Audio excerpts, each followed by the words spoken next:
안녕하세요 여러분. 오늘의 흥미로운 영상 내용은 트럼프 행정부 주요 인사 인준 심사 논란, 그리고 AI 업계의 증류 디스털레이션과 가장 두려운 단어가 된 이유에 관한 것입니다. 우선 좋아요 버튼을 누르고 채널 구독 및 알림 설정도 잊지 마세요. 여러분의 관심과 지지가 저희에게 큰 힘이 됩니다.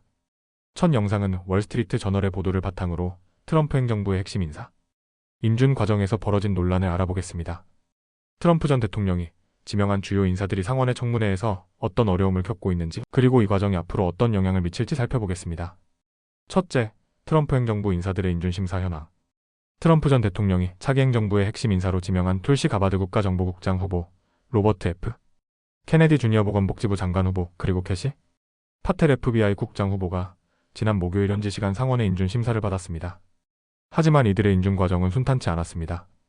가바드는 국가안보와 관련된 과거 발언으로 논란이 되었고, 케네디는 백신 관련 입장 때문에 비판을 받았으며, 파텔은 FBI 국장으로서의 독립성을 두고 의문이 제기되었습니다. 과연 이들이 무사히 인준을 통과할 수 있을까요? 하나씩 살펴보겠습니다.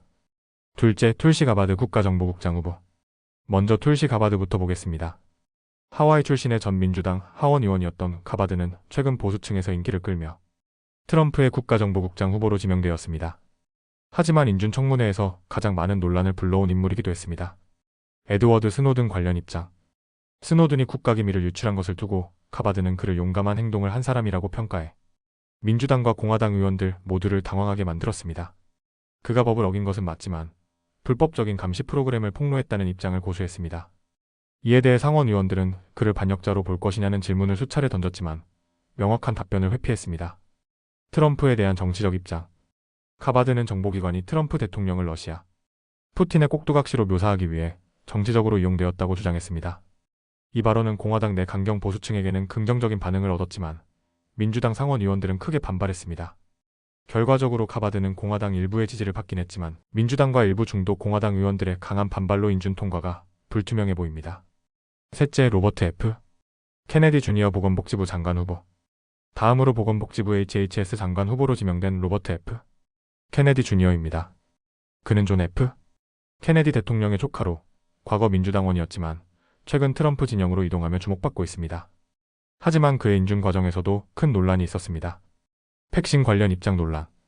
케네디는 백신과 차폐 증 사이의 연관성을 주장해왔으며 반백신 단체들과도 연관이 있습니다.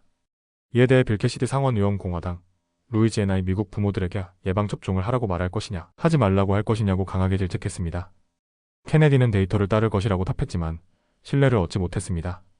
과거 성추행 의혹. 전직 베이비시터였던 엘리자 쿠니가 과거 케네디에게 성추행을 당했다고 주장하며 논란이 되었습니다. 이에 대해 케네디는 부인했지만 쿠니가 공개한 문자 메시지에는 당신을 불편하게 했다면 사과한다는 내용이 포함되어 있었습니다. 이러한 논란들로 인해 케네디의 인준 가능성은 낮아지고 있으며 일부 공화당 상원 의원들도 그의 임명을 반대할 가능성이 커지고 있습니다. 넷째, 캐시 파텔 FBI 국장 후보. 마지막으로 FBI 국장 후보 캐시 파텔입니다. 그는 트럼프와의 강한 유대관계로 인해 FBI의 독립성을 유지할 수 있을지에 대한 의문이 제기되었습니다. 논란 포인트? FBI의 정치적 중립성 논란. 민주당 상원 의원들은 FBI가 트럼프의 정치적 무기로 전락할 가능성이 있다며 강하게 비판했습니다. 파텔은 이에 대해 나는 헌법과 법치를 최우선으로 할 것이라고 반박했습니다. 1월 6일 국회의사당 폭동 관련 입장. 트럼프가 2021년 1월 6일 폭동 참가자들을 사면할 수도 있다고 언급한 것에 대해 파텔은 폭력을 저지른 사람들의 형량 감형은 반대한다고 밝혔습니다. 하지만 이 발언이 트럼프와의 관계를 어떻게 변화시킬지는 미지수입니다. FBI 개혁 주장. 그는 FBI 본부를 폐쇄하고 요원들을 재배치해야 한다는 입장을 밝혔습니다. 이 부분은 공화당 강경파들에게는 호응을 얻었지만 FBI 조직의 안정성을 우려하는 의원들에게는 불안감을 안겨주었습니다. 현재까지 파텔의 인준은 공화당 내에서도 의견이 갈리고 있지만 큰 돌발 변수가 없는 한 공화당의 다수 지지로 통과될 가능성이 높습니다. 다섯째, 결론 트럼프 행정부 인준 과정의 향방. 가바드 공화당 강경파들의 지지는 있지만 민주당과 일부 중도파 반대로 인준 통과 불투명. 케네디 백신 문제와 성추행 의혹으로 인해 공화당 일부도 반대하며 인준 가능성 낮음. 파텔 FBI 개혁 방침에 대한 논란은 있지만 큰 변수 없으면 인준 가능성 높음. 트럼프 전 대통령이 지명한 인사들은 모두 강한 논란을 불러일으키고 있으며 공화당 내부에서도 의견이 엇갈리고 있습니다. 과연 이들이 최종적으로 인준을 받을 수 있을지 앞으로의 과정이 더욱 주목됩니다. 다음 영상은 월스트리트 저널의 보도를 바탕으로 AI 업계에서 새로운 논란이 되고 있는 증류 디스털레이션 기술에 대해 이야기해보겠습니다. 최근 중국 AI 기업 DPSEK 증류 기술을 활용해 대형 AI 모델과 유사한 성능을 가진 모델을 저비용으로 개발하는 데 성공하면서 AI 산업의 기존 비즈니스 모델이 흔들리고 있습니다. 과연 이 기술이 AI 산업에 어떤 영향을 미칠지, 그리고 거대 AI 기업들은 어떻게 대응할지 자세히 살펴보겠습니다. 첫째, AI 업계에 더 큰 모델이 더 좋다는 신화가 깨진다. 그동안 AI 산업에서는 더 크고 복잡한 모델이 더 좋은 성능을 낸다는 믿음이 있었습니다. 그래서 오펀AI, 구글 DeepMind, ANTHR OPIC, 그리고 예로엔 머스크 xAI 같은 회사들은 수십억 달러를 투자해 초거대 AI 모델을 개발하고 이를 위한 막대한 컴퓨팅 인프라를 구축해왔죠. 하지만 DeepSEK 증류 기술을 활용해 훨씬 작은 모델로도 대형 모델에 근접한 성능을 내는데 성공하면서 기존 AI 기업들의 사업 모델에 의문이 제기되고 있습니다. DeepSEK의 사례가 어떤 의미인지 하나씩 살펴보겠습니다. 둘째, 증류란 무엇인가? AI를 효율적으로 학습시키는 방법? 증류 디스털레이션란 큰 AI 모델을 학습한 후 이를 활용해 더 작은 AI 모델을 만드는 방법입니다. 쉽게 말해 고수에게 직접 배운다라고 생각하면 됩니다. 증류 과정의 핵심 원리. 일기존의 대형 AI 모델이 수십만 개의 질문에 답하도록 한 후 이 답변을 분석해 작은 AI 모델이 학습할 수 있도록 함으로써 훨씬 적은 비용과 시간으로도 기존 모델과 유사한 성능을 낼 수 있게 만드는 것입니다. 예를 들어 아인슈타인과 몇 시간 동안 인터뷰를 하면서 중요한 개념을 배우고 이를 바탕으로 물리학에 대한 지식을 빠르게 습득하는 것과 유사한 개념이라고 볼 수 있습니다. 셋째, AI 기업들이 증류를 두려워하는 이유. 그렇다면 AI 기업들은 왜 증류를 가장 두려운 단어로 여기고 있을까요? 초거대 AI 모델의 경제성이 흔들린다. 기존의 AI 기업들은 대형 모델을 개발하기 위해 수십억 달러를 투자하고 이를 통해 다른 기업들이 쉽게 따라올 수 없도록 진입 장벽을 만들었습니다.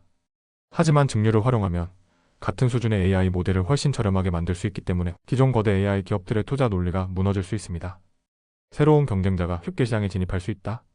기존에는 AI 모델을 만들려면 엄청난 데이터와 컴퓨팅 자원이 필요했지만 DeepSEK 같은 기업들은 기존 모델을 활용해 저비용으로 경쟁력 있는 AI 모델을 제작하고 있습니다. 이는 기존 AI 기업들의 독점적 지위를 흔들 수 있습니다. AI 개발 비용이 빠르게 낮아진다. 오펀AI와 구글의 AI 모델은 여전히 가장 널리 사용되지만 많은 소비자와 기업들이 조금 성능이 떨어지더라도 비용이 훨씬 저렴한 AI를 선호할 가능성이 커지고 있습니다. 결국 AI 업계의 기존 비즈니스 모델이 변할 가능성이 높아지고 있습니다. 넷째, 오펀AI, 구글, ANTHR OPIC의 반응은? DeepSEK의 증류 기술이 업계를 흔들면서 기존 AI 기업들은 어떻게 반응하고 있을까요? 오펀AI, 우리는 여전히 앞서 있다. CEO 샘 알트먼은 DeepSEK의 모델이 인상적이지만 우리는 연구 로드맵을 계속 추진할 것이라며 차별성을 강조했습니다. 즉, 오펀AI는 최첨단 AI 연구를 지속적으로 진행하면서 경쟁력을 유지하겠다는 입장입니다. ANTHR OPIC 증류는 예상된 진화 과정. ANTHR OPIC CEO 다리오 아모데는 DeepSEK의 성과가 AI 기술 발전 과정에서 예상된 수준이라고 평가했습니다. 즉, 증류 기술이 AI 업계의 판도를 완전히 뒤집는 요소는 아닐 것이라고 보고 있습니다. 미국 정부 규제 검토 가능성. 트럼프 행정부의 AI 담당 책임자 데이비드 삭스는 미국 기업들이 증류를 이용한 AI 모델 개발을 어렵게 만들 수 있다며 규제 가능성을 시사했습니다. 다섯째, 앞으로 AI 산업은 어떻게 변할까? 증류 기술이 확산되면서 AI 업계에는 다음과 같은 변화가 예상됩니다. 초거대 AI 모델의 독점 구조가 흔들릴 가능성.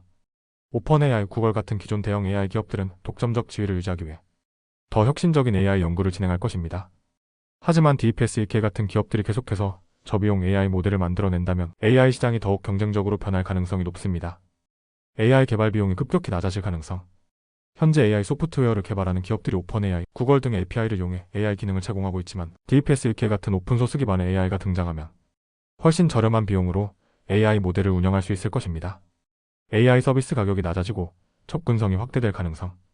AI 모델의 가격이 낮아지면서 소규모 기업들도 쉽게 AI를 활용할 수 있는 시대가 열릴 것입니다. 이는 AI 기술이 더욱 빠르게 확산되는 계기가 될 수 있습니다. 이렇게 DeepSEK의 증류 기술이 AI 업계를 뒤흔들고 있는 이유에 대해 알아봤습니다. 오늘은 여기까지입니다.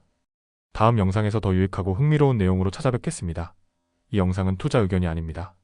매우 감사합니다.